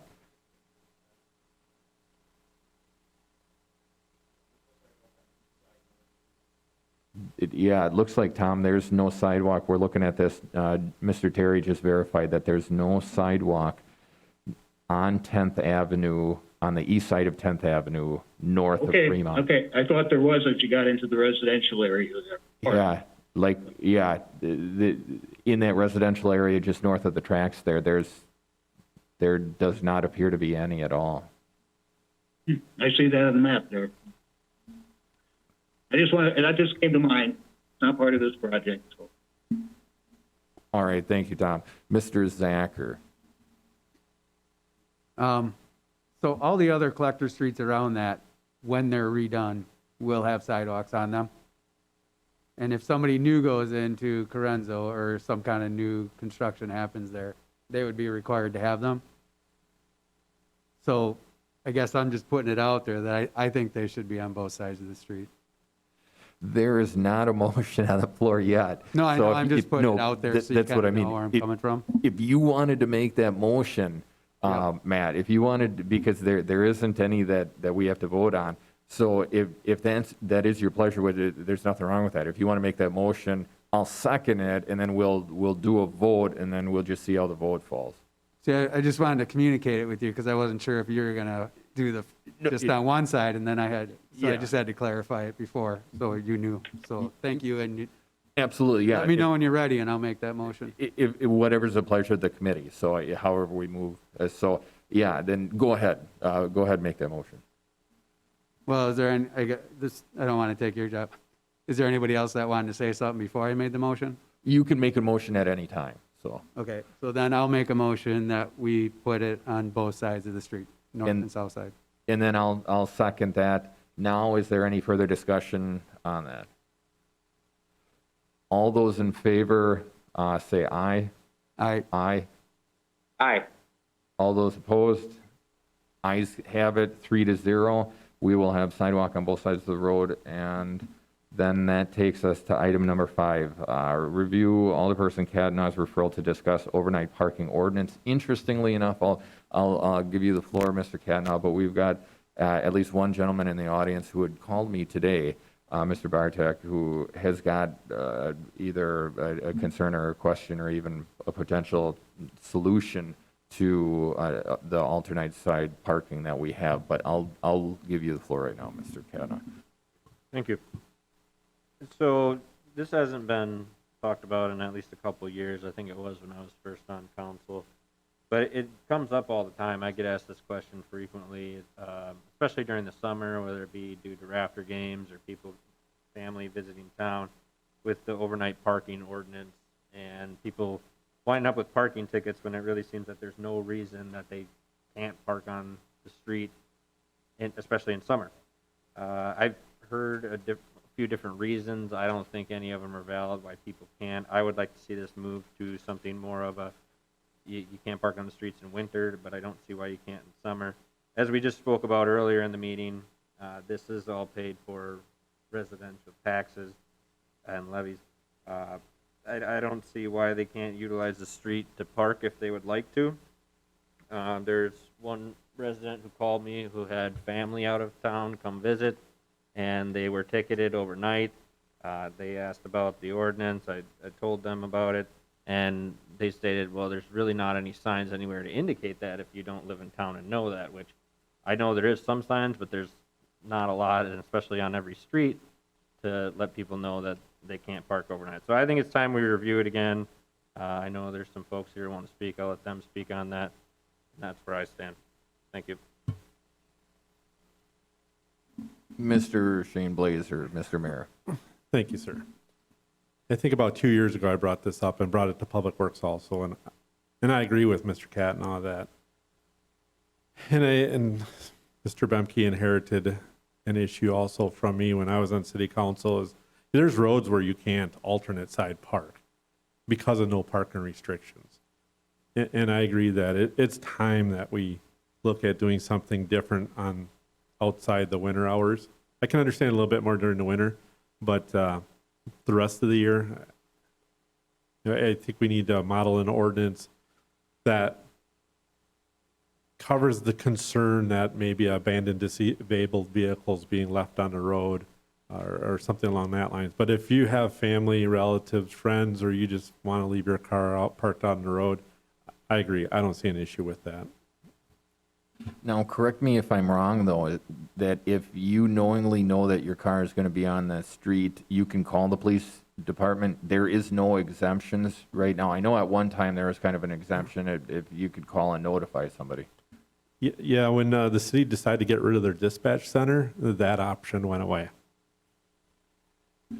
Thank you. Mr. Bartek, you want to come up and kind of give us your quick thoughts right here? I know briefly we had talked on probably about 3 o'clock in the afternoon here, and I invited you down. You have to press the button that says push, and then there's a little light that turns green, and then that means that the microphone is working. Can you hear me? Yes.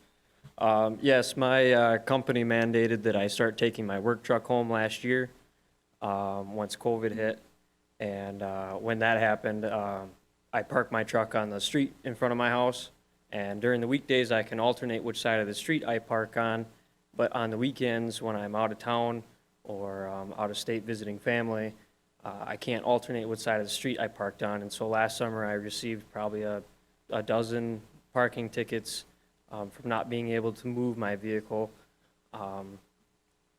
And I understand the city ordinances, and I did do some research looking for any exceptions or any sort of permits that you might be able to get, and I wasn't able to find anything.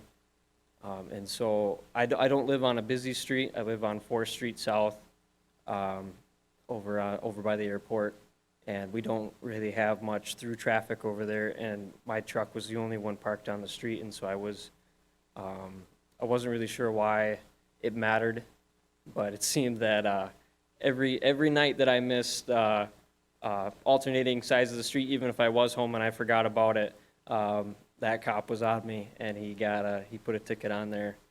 But I would like to see something move forward on maybe some sort of program that people can put in a request for some type of permit if we were to keep the odd-even parking, and that even if people could put money towards it, if they really needed a permit like I do, because I do have to take my truck home. I've had it parked at work through the winter at the shop, but now that the winter months are over, they're mandating that we take them home again.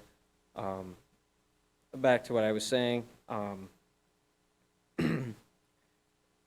we could put together some kind of program where people could purchase a permit to park their vehicle in front of their house for the summer months, 6 or 7 months out of the year, with exception to the winter months, obviously.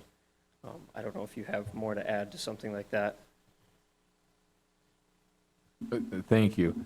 And I guess we don't have anything on the agenda specifically to approve or to do anything tonight, but I think that I'm more, I know I was opposed to it last year or 2 years ago or whenever you brought that forth, Mr. Blazer. But if we did do something, I want to make sure that, and I use the word riffraff lightly, but the original intent, because 20 years ago or so, we couldn't park in the street at all. There was no parking from 2 a.m. to 6 a.m. specifically for that. It is to kind of reduce that aspect of having 5 cars parked out in front of the street and everything else. And there was, the council at one time it came to a consensus that we'll do alternate side parking. That's where it came from, to at least cause people to cognitively be aware that, and force them to go, outside to put the car on one side or the other, just so that there isn't junk laying around. I want to, if we did do something, I want to ensure that it just doesn't turn into the Wild West. If there is a suggestion that maybe we could create a permit program, I don't want to throw out a dollar value right now, but if there's a little bit of skin in the game, if it's a case, and maybe we just do a pilot program for the first year. We only allow 20 permits initially and see how well it goes. You'd have to hang your hanger in on your or on your rearview mirror, whatever that would be noticeable for a police officer. Otherwise, if it's hidden, then you're going to get a ticket. Stuff like that. So it isn't going to be opened up to every single person. But if it is a situation where you got relatives and you got a couple more cars, I don't think that you should be punished for it.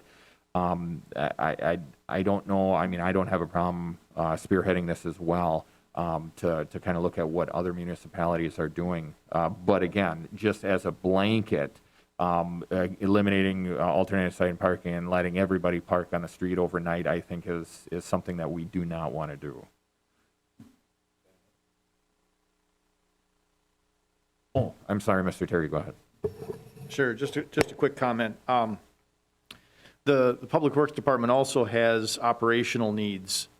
And again, sometimes, during the day, people are parking, but we do sweep streets, and we also do line painting.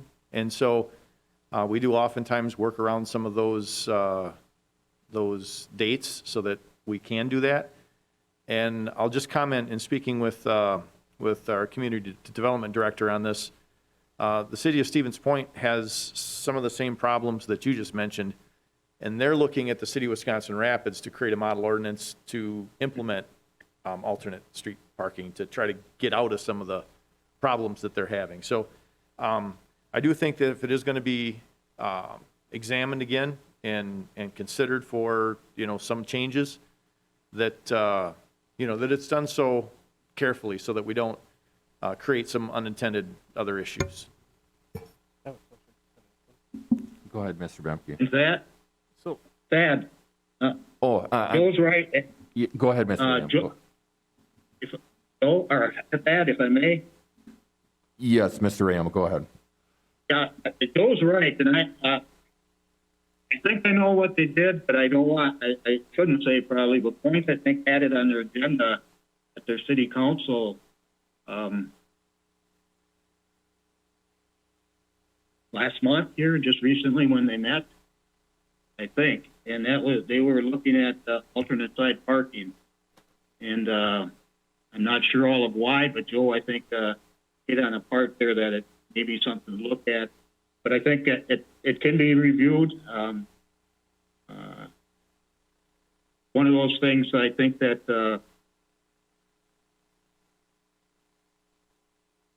times there's a need for it, and just the street is not to be, I don't think, even though I supported it around the clock years ago, the street is not a parking lot. But it can be, you know, that people put it there and it sits there for days. That becomes a problem. So we can review it. Point just did something with it, I do believe. So they were looking at ours, I guess. Thank you, Tom. Mr. Bemke, go ahead. So, Mr. Terry, how much of the work, seasonal work, summer, fall, is residential? I know they don't sweep. They don't sweep at night anymore in residential. Could you address that maybe a little bit? Yeah, just the fact that there's not something just parked there for the season generally lets us do a little better job of sweeping.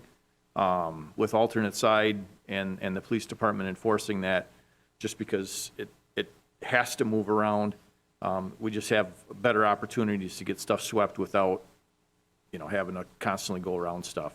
You're right, we don't sweep during the night, it's during the day, but for the most part, we're able to, you know, get around the few things that are there because they're not there constantly. It's, you know, it's on occasion.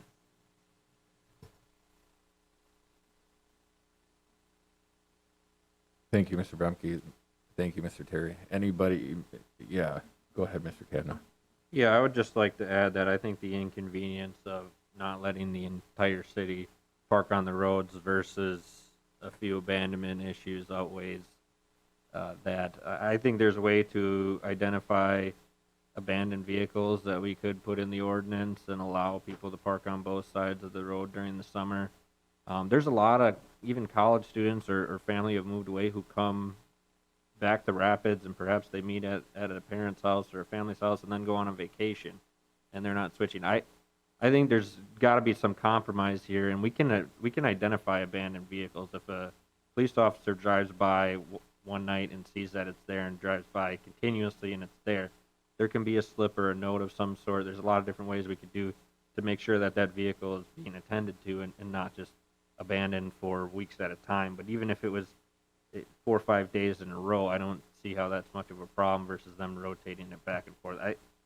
That's the only argument I've heard is this the abandonment issue, and I think the benefits of allowing parking on either side of the road during the summer months much outweighs that. Thank you, Mr. Cadna. Anybody? Mr. Blazer. I'm sorry, real quick. And obviously, Mr. Bartek, you probably have a big utility truck. And COVID has created some more unique experiences. And now I'm sure there are other businesses and that have been trying to find workarounds. And, you know, I just wish we could maybe have a little more common sense and that, you know, recognizing that we have a large utility truck here, it's parked there for a reason. It's not somebody who owns their personal utility truck. But I agree with you, Jake, that it's time that we eliminate it seasonally. Thank you. With the fact that there's nothing on here to actually be voting on, we can definitely put it on the next committee agenda, especially if someone, Mr. Cadno, you had this. If you wanted to actually design something, that would be wonderful as well. With that being said, anybody else want to talk about that? Otherwise, we'll move on to item number 6, review the Director of Public Works report. Mr. Terry. Thank you. And given the length of our meeting, I'll be quite brief. The report will be online for everyone's reference. I did want to call out, we did have 3 veteran employees retire. Terry Endy started his employment with the city in 1993 and just retired. John Sherman started employment with the city in 1998. He's retiring June 11th. Bruce Schaff started in 1989. He retired in May. And Matt Heidemann started in 2008 And his last day was Monday, I believe. So just want to thank those employees for their long and dedicated service to the community and the wisdom that they brought. They will be missed. I also wanted to point out kind of a special wastewater project. There's a full-scale return-activated sludge fermentation pilot study currently underway. And what's special about that project is the staff at the wastewater plant worked with some of the design and the facility study and is putting an empty aeration basin to use. Our own staff did the cutting in. We did have to hire someone to help weld, but we cut in some piping and some valves. And our pumping monitoring created an aeration system to pilot study biological phosphorus digestion. And if it's successful, it could save the city millions of dollars with our upcoming permit. But I guess what I wanted to do is just to inform all of you that that this wasn't a contracted project, that you know, the energy level over there has been high, and they've been able to accomplish this pilot and get it going while keeping the plant clean, operating, and functioning. So I guess I'm really proud of the work group and that project. Again, it has the potential to cut our phosphorus removal chemical costs by 90% if it's successful, and save millions of dollars in new infrastructure. And I'll leave it at that. Like I said, there's quite a bit in the report. We'll get that online for you to review at your leisure. Thank you, Mr. Terry. And the last item on, well, second to last item on our agenda is the referral list. We've got it in front of us in the committee packet. Is there anything else that we need to put on there? Does anybody got any questions, concerns on this particular deal, Mr. Terry? Would you like the overnight parking added to the referral list? Yeah, let's go ahead and do that, Mr. Terry. Mr. Bemke. So I've had a request to consider opening up specifically 25th Avenue South to Gaynor Avenue to the city limits to ATVs and UTVs. Not even sure this is the right committee, but if you'd consider it, and possibly expanding that conversation to kind of the outlying areas of the city.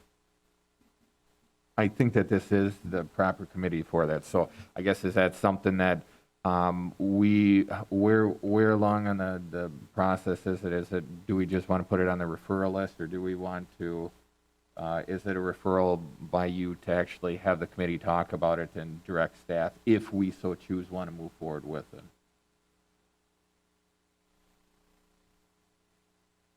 Yeah, I would like to see it put on your referral list and,